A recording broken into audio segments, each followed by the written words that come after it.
So does that justify everything that you do? Excuse me, let me tell you something. What do you think they were doing it for? Because they were trying to save us from poverty? No, they did it because they needed us. It's honor and family and loyalty. And some of us wanted a piece of the action.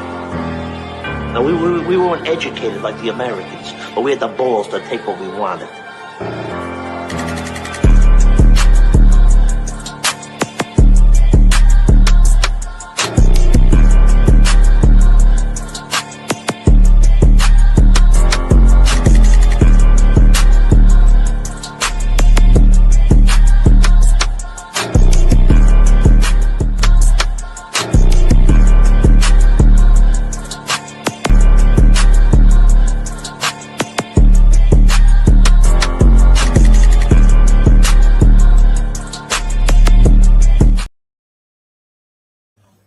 Well, hello again, everyone, and welcome back to another live edition of On The Go right here on Driving to the Top Productions and Dirty South Entertainment. Well, I'm your host, Marky Mark himself, DJ Dirty South. It's Marcus. What's up, everybody? On this special Thursday edition, it is April 2nd, 2026. I needed a day to recover and get Cajun Turnbuckle Podcast all uploaded for earlier today. That's why I'm going live tonight. But we're going to keep this train rolling. You know what to do. Hit the like button. Hit the subscribe button. You can find me on X at DirtySouthENT_. Follow me on Facebook, Instagram. Subscribe to my YouTube channel. This show you can find on Instagram at OnTheGo_TXLA. Driving to the Top Productions, you know where to find them. YouTube, Instagram, Facebook.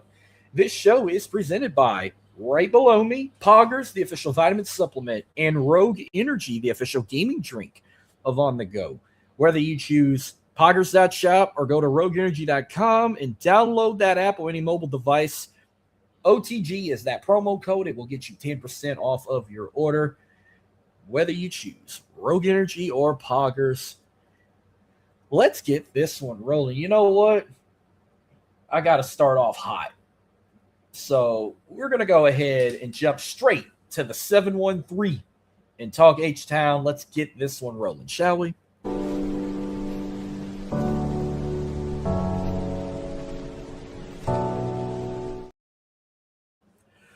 Welcome to the land where it just don't stop. Trunks pop, tops drops, and the front end hop. And we're going to go ahead and get to some Astros talk because now we playing some ball.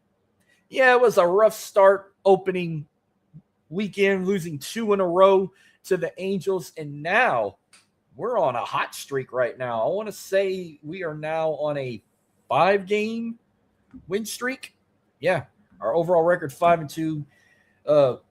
Just a quick recap of the Angels series. Like I've mentioned, they've started off with 2 losses, losing 3-0 in the first game opening day, and then 6-2 on the second game. But now they are on a hot streak, now on a 5-game win streak. They won game 3, 11-9, and then pulled off 9-7 in game 4, splitting the series with the Angels in that one, 2-2. But overall, against the Angels of Anaheim, the Astros had a total of 22 runs, 31 hits, 12 doubles, only 1 home run courtesy of Jordan, 18 RBIs, 46 total bases.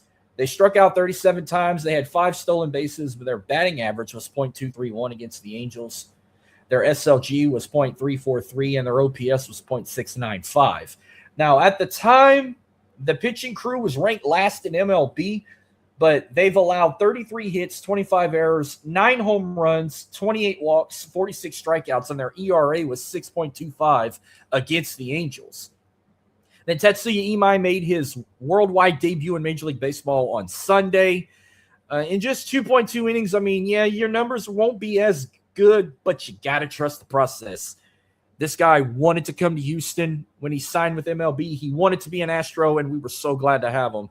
Now, in his debut, he only played 2.2 innings. He allowed 3 hits, 4 runs, 4 errors, 4 walks. He did throw 4 strikeouts. He struck out Mike Trout. So that's a good sign. His ERA, 13.50. I mean, that's not good. But, I mean, like I said, it's your very first start in the pros. It's going to get better. I know it. And just like, let's talk about what happened in the last couple days with the Boston Red Sox. Not only they're on a 5-game win streak, they got their first sweep of the season. They took game 1, 8-1, 9-2, game 2, and game 3 they win 6-4. Man, they on fire right now. Where do I even start from here? This is just their numbers against Boston. The batting crew, 23 runs, 32 hits, 7 doubles, 8 home runs, 21 RBIs, 63 total bases, 9 walks. They struck out 21 times. Their batting average, .317. Their OBP was .386. SLG was .624, and their OPS was 1.010. The bats were hot against the Red Sox. Now, the pitching crew, first off, shout out to our ace Hunter Brown, who got his 600th strikeout. And I want to say it was Tuesday's game against the Red Sox, so congrats to him. But the pitching crew have only allowed against the Red Sox 15 hits, 7 errors, 3 home runs, 8 walks, 38 strikeouts, and their ERA pretty better than what they had against the Angels. Their ERA was 2.23 against the Red Sox. They're currently 5-2. And just to look at some total stat numbers as of right now before we move forward, this is just overall with the team. Leading in batting average, of course, is Yordan Alvarez with .417. He also leads in home runs this season. 3 total home runs this season for Yordan. Carlos Correa leading in RBIs with 7. And also throw Yordan back in there again. He leads his OPP this season, .562, and he's had 10 total hits, more than anybody else this season. And there's also something else Houston can brag about right now this season. They're also current leaders, as a matter of fact. I got it right here. Where is it? This is what it is currently right now. Team stat leaders when it comes to teams, despite the Pirates and the Angels sharing total of 10 home runs this season. The Astros are up there twice. They tie with the Brewers with the total of 45 runs scored this season, but they lead in strikeouts in Major League Baseball, 84 total strikeouts this season. So Houston's hot right now. And I'm telling you, hot, you might as well get UGK playing. I got Bobby by the pound, Whitney by the key, DJ Screw by the gallon. The game belonged to me.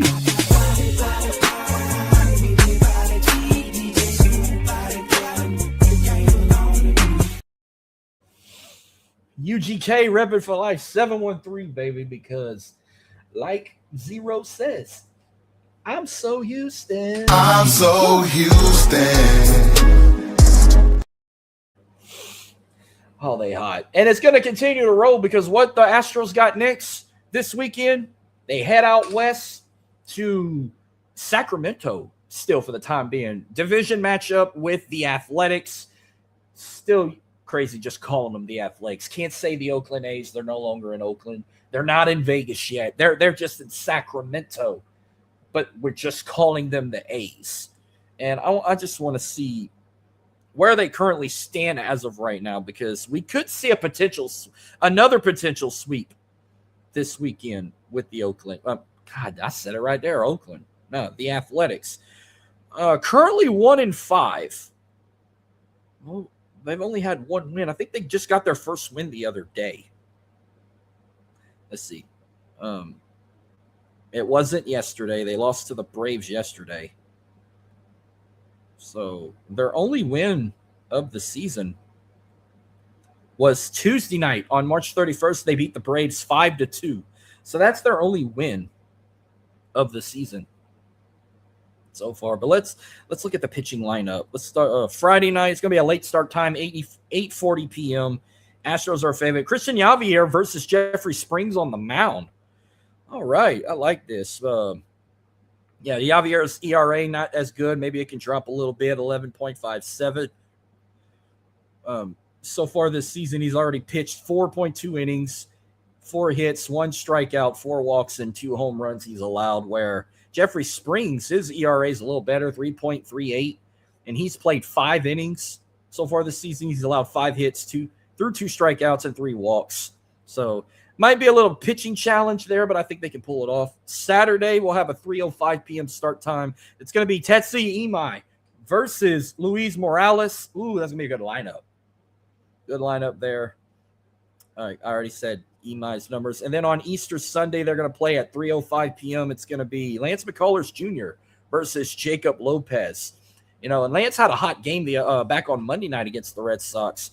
No, in his opening debut in 7 innings, he's allowed 4 hits and he threw 9 strikeouts and 1 walk against the Red Sox. ERA 1.29. That's pretty better than 6.75, courtesy of Jacob Lopez. So I like this pitching lineup. If any game worries me, it could be the first game, but I could see this being a potential sweep.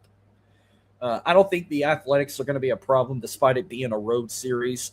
And then they'll be back on the road Monday through Wednesday. They go to Denver to play the Colorado Rockies, who are currently 2-4 right now. So let's see what this lineup's going to be for Monday. We'll have Hunter Brown versus Ryan Feltner on the first game of the series. Astros are a heavy favorite. Tuesday's pitching lineup against the Rockies. Mike Burrows taking on Kyle Freeland. Astros are again a favorite in that one. And then on Wednesday, April the 8th, Christian Javier versus Michael Lorenzen. So Astros are predicted to keep this hot streak going. And hopefully we can keep this ball rolling because, rough start, starting 0-2, but now winning 5 in a row. Let's keep this win streak going, baby.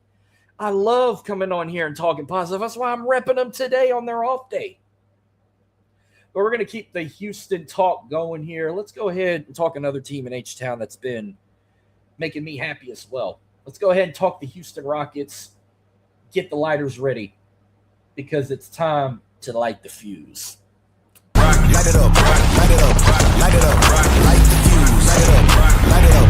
Taking out like a rocket. Light it up, light it up, light it up, light the fuse, light it up, light it up, light it up, out like a rocket. Ladies and gentlemen, this is Light the Fuse, where I talk Houston Rockets basketball. And I know the Rockets have been on a hot streak lately themselves. Where do I want to start? I think the last time I brought them up, did I talk about? Yeah, I talked about their Bulls loss and their Timberwolves win. Well, let's go back to their last 4 games. Let's go back to last Friday. Let's go back to March 27th, where they went on the road and beat the Memphis Grizzlies 119-109. Started that off with a win there. Kevin Durant in that game, 25 points. He led. Jabari Smith led in rebounds with 16. KD also led in assists with 10 assists and 3 turnovers in that one. They also picked up a win on Sunday. They beat the Pelicans in New Orleans 134-102. So we'll bring up numbers for both sides here. Şengün led in that game in points with 36, while DeJounte Murray led with 19 points for the Pelicans. Clint Capella led in rebounds for the Rockets with 14, while Sadiq Bey led in rebounds with 7, and Şengün led in assists with 7, and DeJounte Murray with 6. So, man, if I'd have did it the opposite way, talking Pelicans first, 6-7, let's see what Kevin Durant had against the Pelicans. 20 points, 4 rebounds, 6 assists, and 2 turnovers in that one. Tuesday night, they had a huge win against one of the top teams in the Eastern Conference. They beat the New York Knicks 111-94. This one was a great game. I know Reed Shepherd balled out in this one, but KD led in that game with 27 points. Tyree Easton led in rebounds with 8. Şengün led in assists with 10. But Reed Shepherd balled out. What did he have in this game? 20 points, 5 rebounds, 2 assists, 2 turnovers against the New York Knicks. But it gets better because I said Rockets are on a win streak themselves. Make it a 4-game win streak. Last night, they beat the Milwaukee Bucks in H-Town 119-113 was the final in that one. Reed Shepherd balled out in this game, too. He led in the game with 27 points. Şengün led in rebounds with 9, and KD led in assists with 9 as well. Kevin Durant also had, against the Milwaukee Bucks, 19 points and 5 rebounds with 2 turnovers. So the Rockets are on a 4-game win streak. Hopefully they can keep this going. I know they can go to 5. We'll look at their upcoming schedule. They're right now currently 47-29 overall. Let's see the standings real quick while we at it. We already know that San Antonio Spurs got the division locked in. But as of right now in the Western Conference with the playoffs reaching right around the corner, the Rockets, if they can keep on winning, they'll be in the top 6. They're currently number 5 in the Western Conference behind the Thunder, who got the number 1 seed. Spurs are at the 2 seed. Lakers 3, Nuggets 4. Timberwolves are 6. But it's looking like out of the Rockets, the Timberwolves, and the Phoenix Suns, if the Rockets can keep on winning, it'll probably be out of the Timberwolves or the Suns who's going to get that final play-in spot and go in the play-in tournament with the Clippers, the Trailblazers, and the Warriors as of right now. Overall in the lead, the Houston Rockets are currently 9th overall. And runner-ups in their division, we talked about that. San Antonio Spurs locked that one in. Current stat leaders for the Rockets, Kevin Durant leading in this season in points, averaging 25.8 points per game. Şengün still leading in rebounds and assists and blocks this season, averaging 8.9 rebounds, 6.2 assists, and 1.1 blocks per game. And Reed Shepherd leading in steals this season, averaging 1.5 steals per game. Now, we're only down to 6 games. Rockets got 6 more games left until the regular season wraps up. They got the Jazz tomorrow night. I'm guaranteed this will be a win. Sunday, they go to San Francisco to play the Golden State Warriors. Late start time on NBC and Peacock.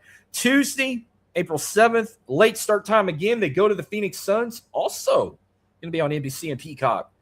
10 p.m. start time. So Warriors and Jazz, that's a lock in. They could win that. Make it 5 in a row. Warriors might be a little challenging.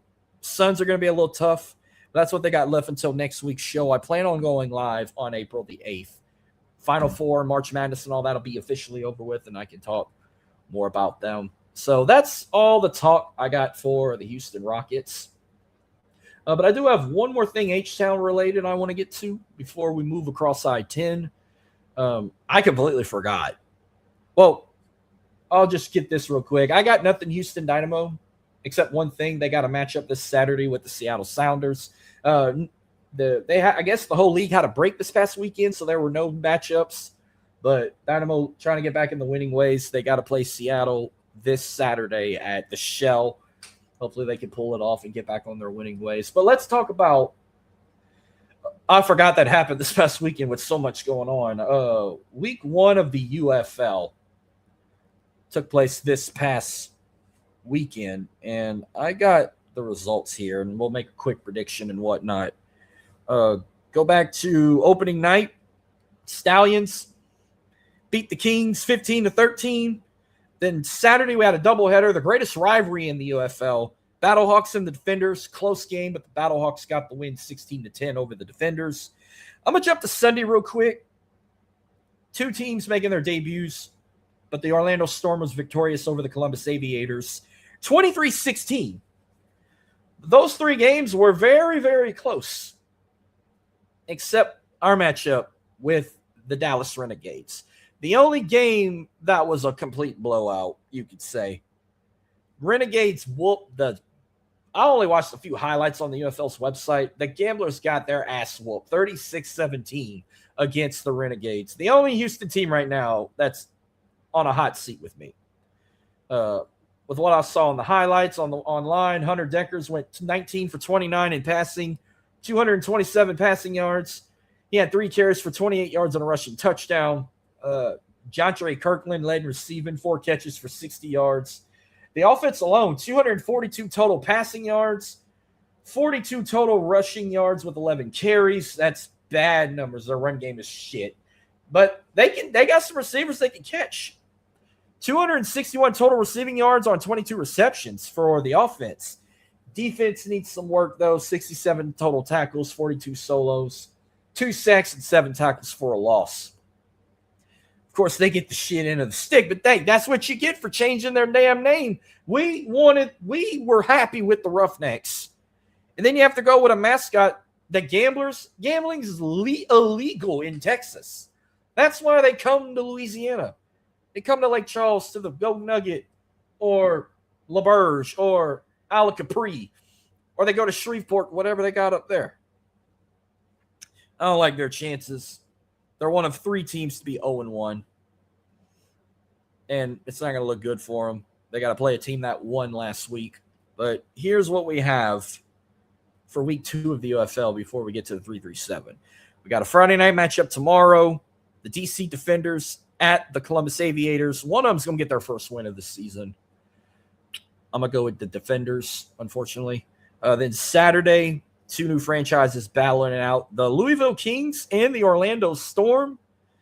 Kings trying to get that first win, but I'm going to go with the Storm to go 2-0.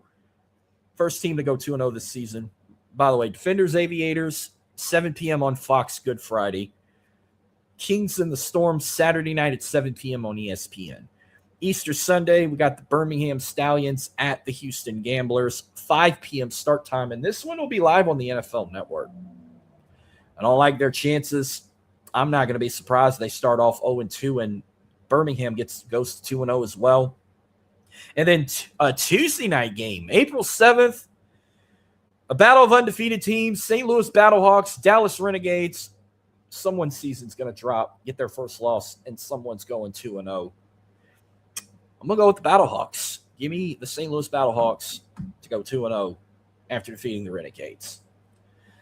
But that's all the H-Town talk I got. Let's move across I-10. Let's take it to my neck of the woods.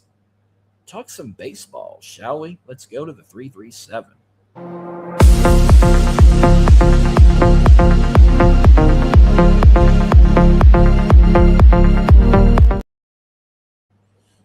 We're now in the 3-3-7, and we're going to go ahead and do our quick rundown, do some Magnies baseball and softball talk. I got an update for the Magnies Cowboys. As of right now, they are currently 15-14 overall, 6-6 in the Southland Conference.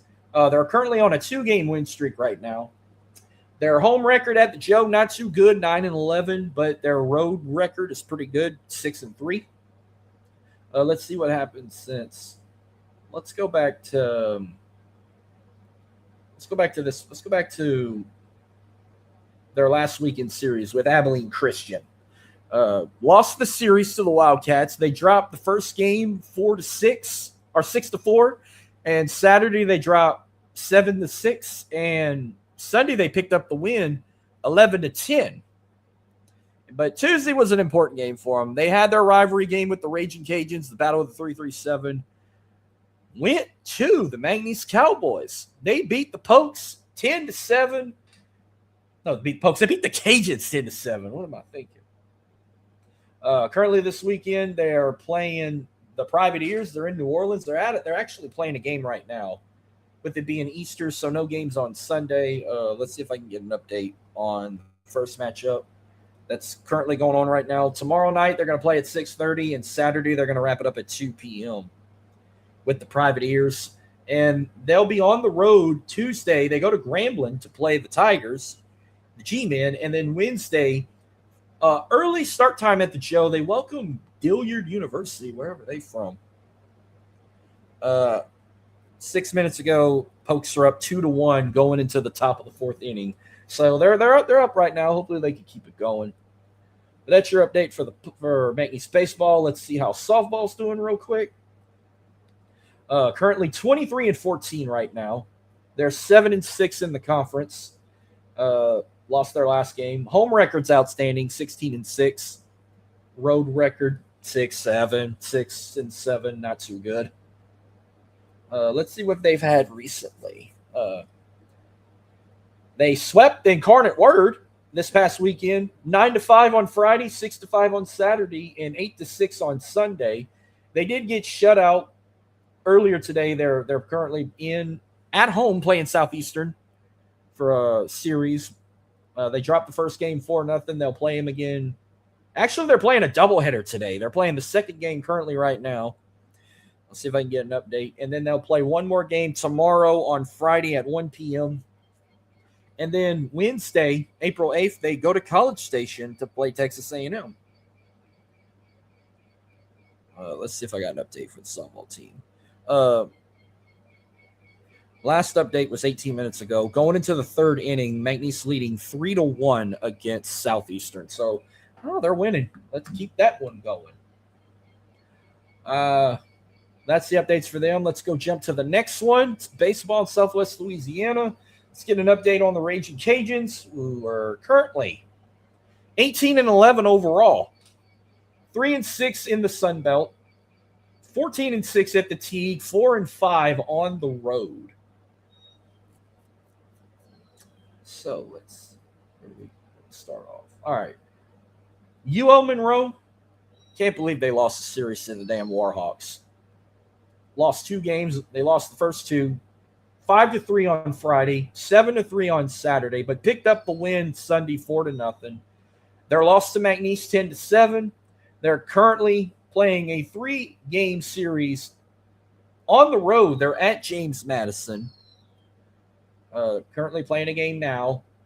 4 p.m. tomorrow, 11 a.m. on Saturday. Then Wednesday they go to Southeastern. Let's see if I can get an update on the baseball team right now. See how they're doing.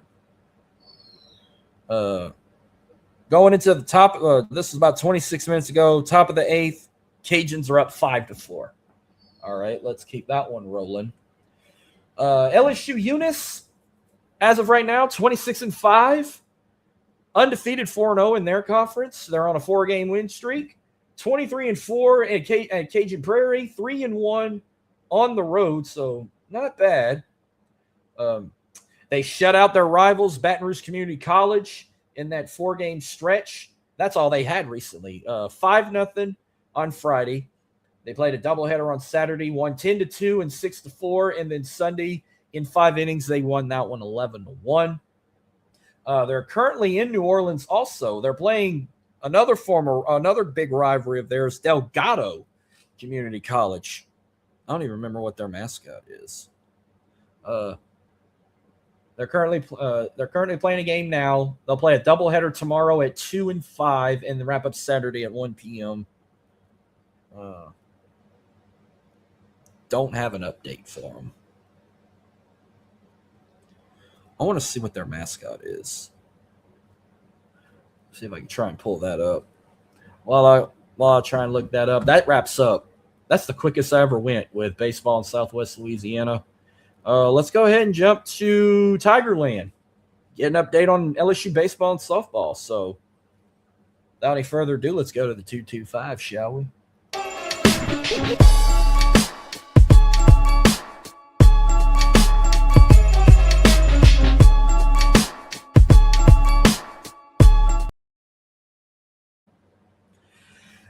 We are now in the 225, where I'm going to be doing my usual LSU baseball and softball update.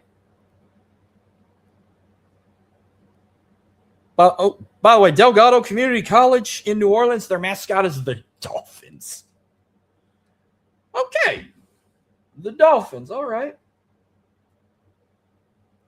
All right. I should have had this ready, but I don't get shit done. All right, LSU baseball. As of right now, 20-10, still unranked, 20-10 overall, 4-5 in the SEC. They're now on a 3-game win streak. Their home record at the box, 16-7, but they're 1-3 on the road. And let's see what happened recently with them. They played Kentucky this past weekend. They dropped the first game 7-4. I wasn't happy about that, but they did win Saturday, shutting them out 7-0. And then Sunday they picked up a win 17-10. And then this past Tuesday, they welcomed their college neighbors from across town. They welcomed Southern, and in 7 innings they handled the Jaguars 16-6. This weekend they're going to be in Rocky Top. They're going to Knoxville to play the Tennessee Volunteers, who are no longer in the top 25. 4:30 p.m. start time tomorrow, 5 p.m. on Saturday, and noon on Sunday. So we get to watch a little LSU baseball Easter Sunday. We get to watch them. We get to watch them and the Astros Easter Sunday. 1-2 boogie, Shorty George. Give me 1-2 boogie and Shorty George. Shorty George. All right, let's look at some current numbers right now for this season for LSU. It's just they now all of a sudden want to win. All right, in batting so far this season, they've already played 30 games so far. Total of this season, 263 total runs, 285 total hits, 55 doubles, 5 triples, 45 home runs, 228 RBIs, 485 total bases. Their SLG this season, .495, 190 walks, been hit by a pitch 50 times, struck out 222 times. They've grounded into double play 20 times. Their on-base percentage this season, 4.26, 14 sacrifice flies, 17 sacrifice hits so far this season. Wow, the pitching crew in 30 games. Let's see. They've allowed 208 hits this season, 154 runs, 135 errors, 141 walks, struck out 366 batters. I can't play it right now. 37 doubles, 1 triple, allowed 19 home runs. They're 42 wild pitches. They hit 40 batters. They've allowed 12 sacrifice flies, and they've allowed 4 sacrificed hits. That's what they're this season. And their ERA this season is 4.73. So that's your LSU baseball update so far for the season. Let me say they got Tennessee next. I think that's all. I know they got somebody else after that. Tennessee, and then Tuesday they go to Thibodeau to play Nichols.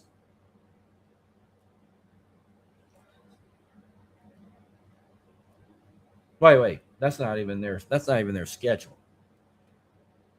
I'm looking at the wrong team here. Oh well. I just know they got Tennessee this weekend. All right. LSU softball update.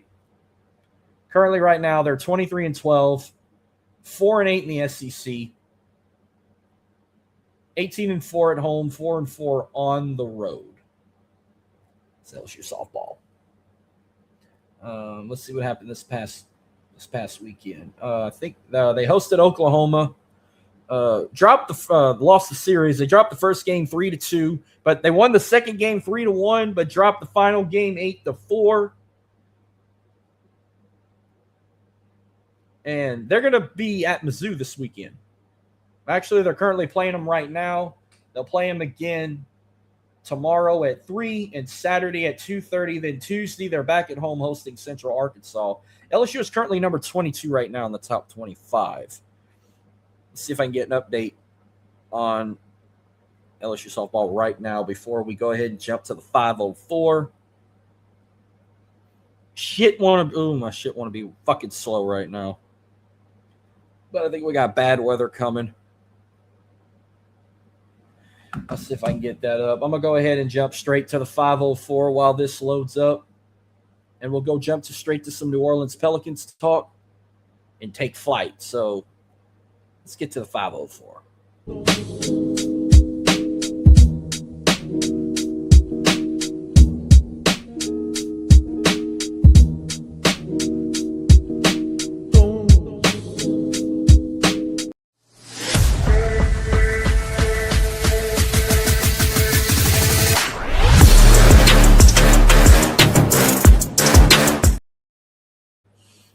Now we are in the 504. We're going to be talking some New Orleans Pelicans basketball. Let's see. I got an update right now for LSU softball.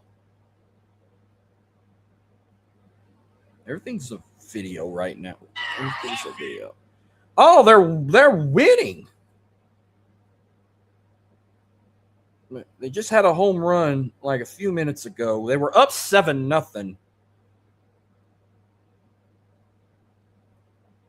So she had a double RBI home run. So it's now 9-0 LSU in the top of the 6. All right, keep this going, ladies.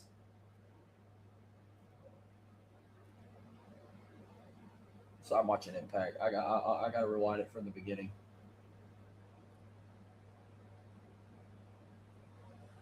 Then I'll get a Pels update. Hold on.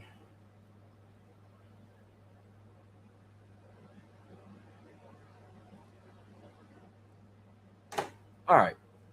We're going to talk New Orleans Pelicans basketball. I know their season's about to wrap up. Let's see what they've had recently in games. Go back to Friday. They've lost two in a row. They're not going to play again until late tonight, but only 2 games. I already did their recap against the Rockets, but on Friday they lost to the Raptors 119-106. Zion that game, 22 points. He led. Derek Queen led in rebounds with 8, and Jordan Poole led in assists with 6. And they're going to be playing a game in about an hour. They're going to be in Portland taking on the Trailblazers. And then what's next until next show? Well, they actually only have 5 after tonight. They only have 5 games left before their season wraps up. They got Portland tonight.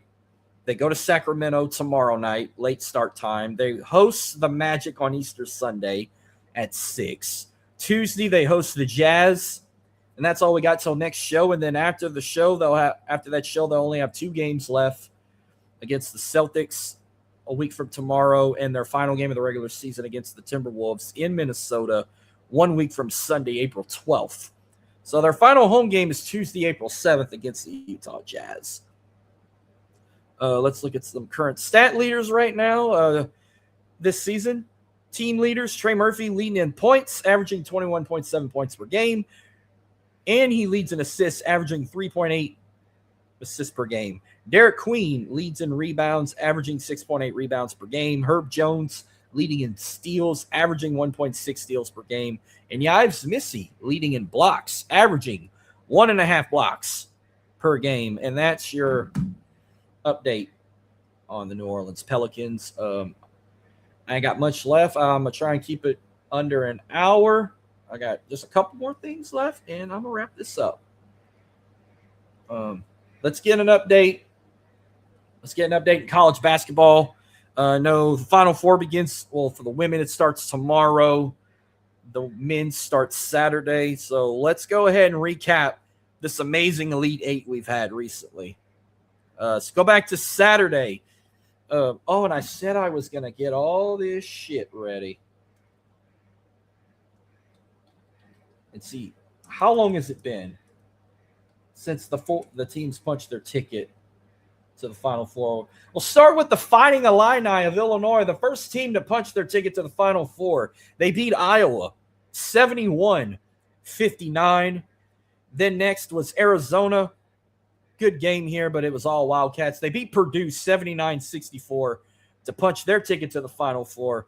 Then on Sunday, the second half, Michigan beating Tennessee 95-62. They punched their ticket to the Final Four. And then final, this game right here. Holy shit. Duke is, did Danhausen curse Duke or something? They always fall short. And they fell short. They were up by 29 points at the half against UConn. And UConn with a buzzer beater out of nowhere. And I won money courtesy of that buzzer beater. And you got to love it as a Tar Heel fan. Duke getting eliminated and getting their hearts broken. Blowing a 29-point lead. Oh, get back. Get back. Get back! 73-72, UConn punches their ticket to the Final Four. And that's all we got left. So Illinois, first trip to the Final Four for the first time since 2005. The only year they went to the Final Four, and they were the runner-ups in that national championship game. They're going to be playing UConn. We know their history with championships. They're back in the final. This is actually their... Remember, they won back-to-back in 23 and 24.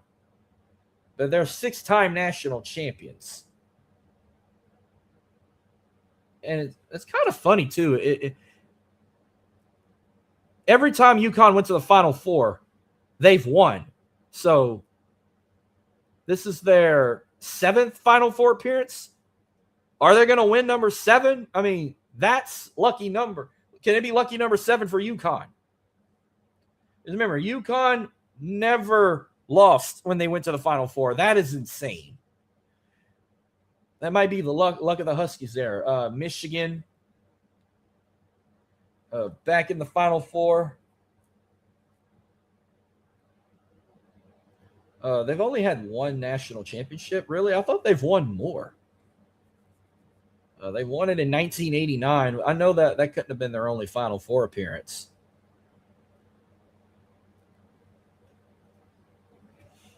I don't know about that.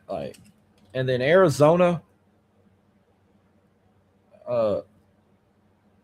they've won a national championship back in 1997. That cannot be their only. I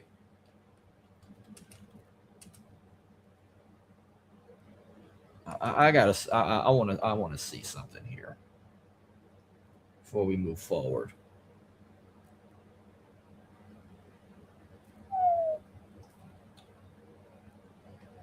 But yeah, that's your Final Four there. We're going to make those predictions later, but I want to, okay, appearances. This is what I want to see here. All right, so UConn. What's the categories here?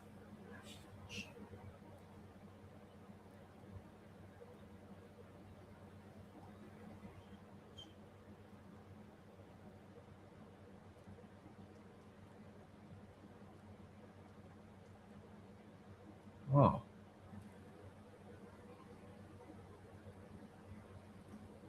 Oh man. Okay, I'm gonna have to fucking play. So yeah, UConn has been in. Okay, here's the actual shit. Here we go.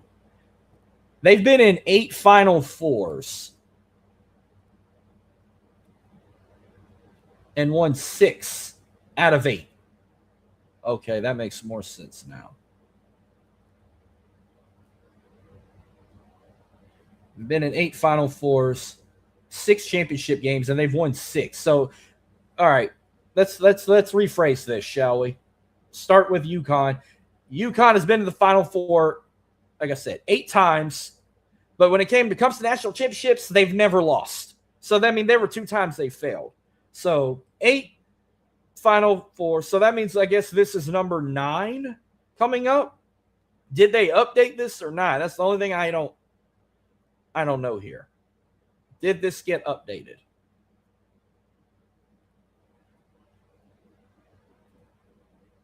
Yeah, it did. Okay, so it is all updated. This is all by years. Okay, so 8th Final Four appearance is this year.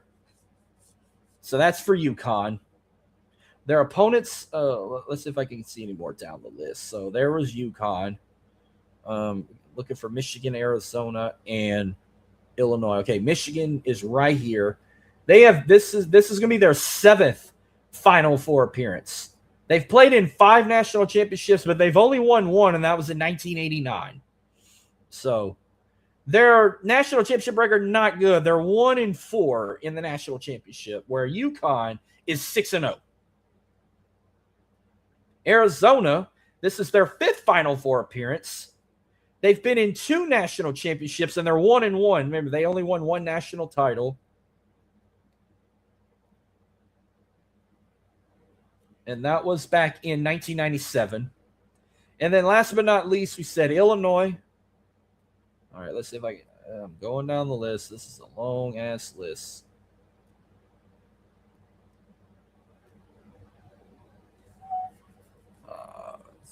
I can tell. Okay, this might be a little better. I need to go up to Big Ten.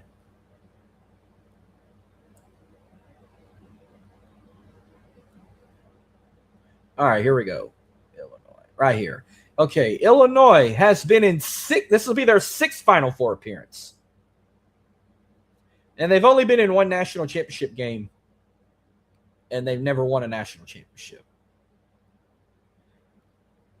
They've been in 6. Okay, so their Illinois' first Final Four was in 1948. Then they went again in 51 and 52. And didn't go back again until 89. Holy crap. And now they're back in this year. That's a hell of a – that's crazy. Michigan's been in – like I said, Michigan wins I ain't going to bring all that shit up. Let's just make a prediction for that one. So, that being said, all right. Well, you know what? Wait, let's recap the women's Elite Eight before we go any further. Women's Elite Eight started on Sunday. UConn beat Notre Dame 70-52. UCLA beat Duke 70-58. So they've punched their ticket to the Final Four.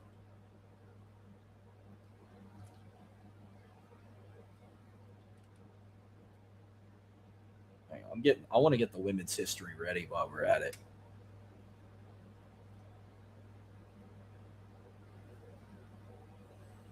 So that's the first half of the women's Elite Eight. And then the second half, Texas beat Michigan 77-41. South Carolina beat TCU 72-58.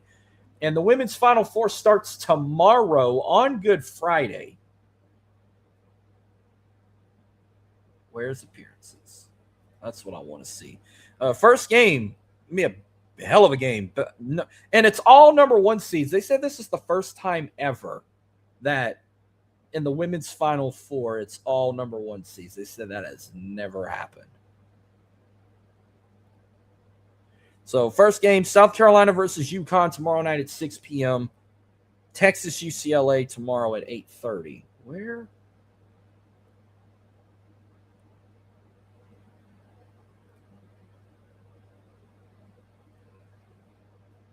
Oh, man.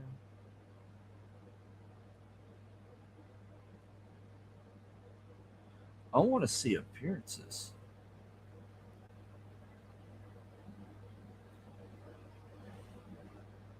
I don't know. Okay, we'll start with UConn in this one. Wow, UConn's got some national championships here. 1, 2, 3, 4, 5, 6, 7.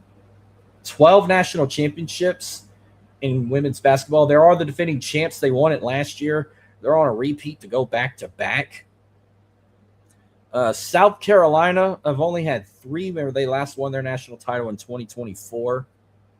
Texas has 1 national title in 86. And UCLA don't have one?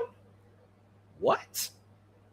I swore they may have had one.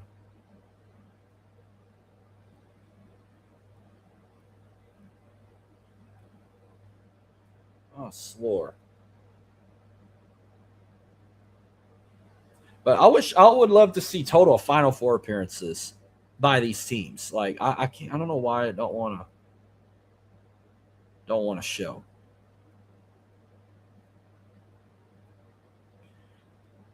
And this shit started back in 82. That's when they started this shit.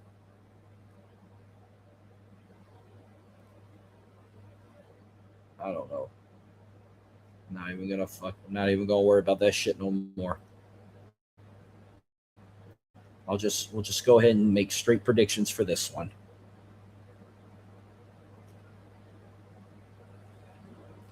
All right, let's get to the Final Four. Now, how I'm going to do this, I'm just going to pick who moves on and who wins. I mean, like, who wins the national championship and who they beat, since they're down to 4 teams. So you got one matchup, South Carolina, UConn, Texas, UCLA.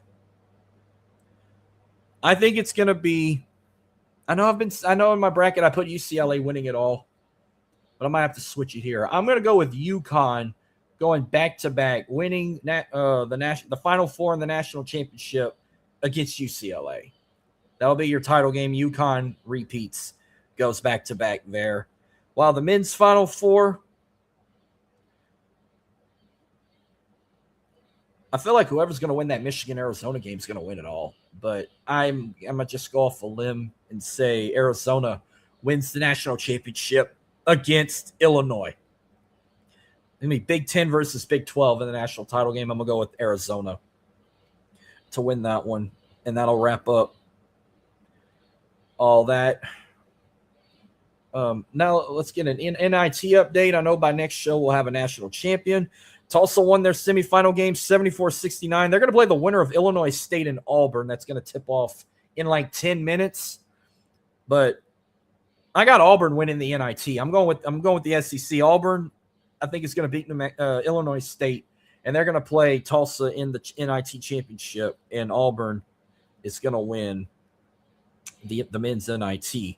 While on the women's, it's the WBIT. I know I haven't really been keeping up with the women's NIT. I didn't even think they were doing it, but it's Illinois State and Marshall in that championship game. Marshall beat Arkansas State 69-62. Illinois State beat South Dakota 67-60. But I'm going to go with Marshall to win the women's NIT. But the WBIT, a champion was crowned. Congratulations to Columbia. The Columbia University Lions beat BYU 81-64 to win the WBIT. So congrats to them. Two more topics, and we're done. I actually have right here, I got the group stage. The group stage brackets are official. So this is what it's going to look like when we go into group stage play for FIFA World Cup.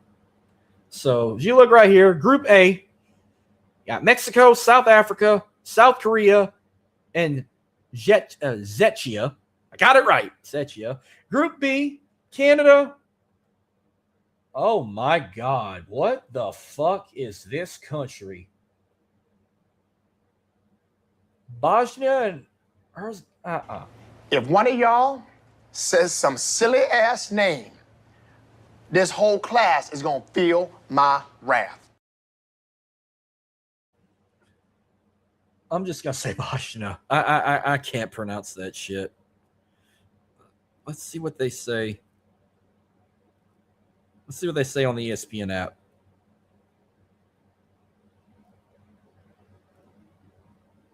Maybe there's a short term. It's just BIH with Qatar and Switzerland. Group C, you got Brazil, Morocco, Haiti, and Scotland. Group D, you got USA, Paraguay, Australia, and Turkey. Group E, Germany, Morocco, the Ivory Coast, and Ecuador. Group F, you got the Netherlands, Japan, Sweden, Tunisia. Group G is Belgium, Egypt, Iran, New Zealand. Group H, you got Spain, Cape Verde, Saudi Arabia, and Uruguay. Group I is France, Senegal, Iraq, and Norway. Group J is Argentina, Algeria, Austria, and Jordan. Group K is Portugal, Congo, Uzbekistan, and Colombia. And Group L, England, Croatia, Ghana, and Panama. And we already got the matchups lined up. Group stages are going to happen June 11th through the 27th. And USA got to play Uruguay in the first game on June 12th. Where are they going to? At SoFi in LA. Then their next group stage matchup is, I'm only going to focus on USA. I ain't even doing the whole fucking thing until we get closer. Then their next group stage play is June 19th against Australia. They're going to play that in Seattle at Lumen Field.